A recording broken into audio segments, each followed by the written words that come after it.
Connector ஃபுல்லாக எரிஞ்சு போய் உள்ளே எல்லாம் எரிஞ்சிடுச்சு இந்த ஸ்டெப்லைசரில்.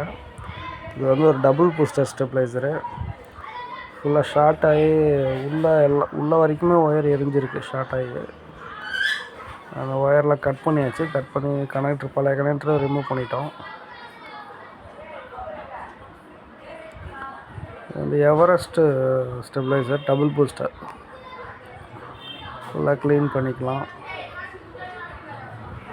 ஏன்னா ஒயர் எல்லாமே இப்போது எரிஞ்சு போயிட்டனால 3 ஒயருமே எரிஞ்சிச்சு. இப்போ 3 ஒயருமே புதுசு போட்டாச்சு.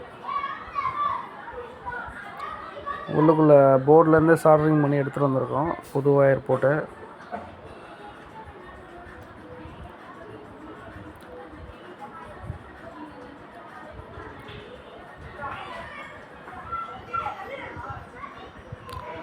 என்னென்னா அவுட்புட் எல்இடி அவுட்புட் இண்டிகேஷன் எரியல.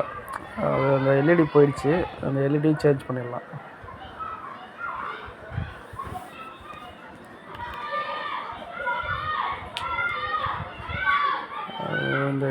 இந்த அவுட்புட் ஷார்ட் ஆனதுனால அந்த அவுட்புட் எல்இடியும் போயிடுச்சு.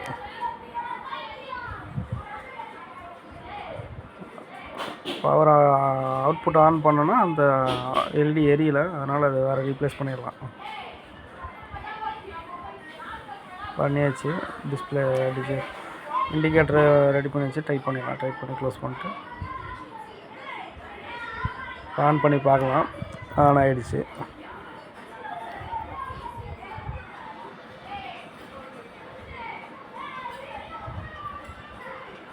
உங்களுக்கு சென்னையில் எங்கே இருந்தாலும் யாருன்னா இந்த வீடியோ பார்த்தீங்கன்னா எனக்கு கால் பண்ணுங்கள்.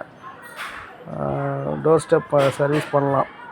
வந்து பார்க்கலாம். ஃபால்ட்டு பண்ண முடிஞ்சால் அங்கேயே பண்ணலாம். இல்லை எடுத்துகிட்டு போய் தான் ரெடி பண்ணி திரும்ப கொடுத்துடலாம். கொஞ்சம் லாங்கில் இருக்கவங்களுக்கு அங்கே வச்சே ரெடி பண்ணி கொடுத்துருவேன். இப்போ ஷார்ட்டு பக்கத்தில் இருந்தீங்கன்னா எடுத்துகிட்டு போயிட்டு ரெடி பண்ணி திரும்ப எடுத்து வந்து கொடுத்துடலாம்.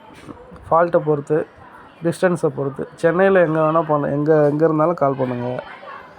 அவுட்புட் வருது பார்த்துக்கலாம். நமக்கு இன்புட் அவுட்புட்லாம் லோ ஹை பண்ணி பார்க்குறேன்.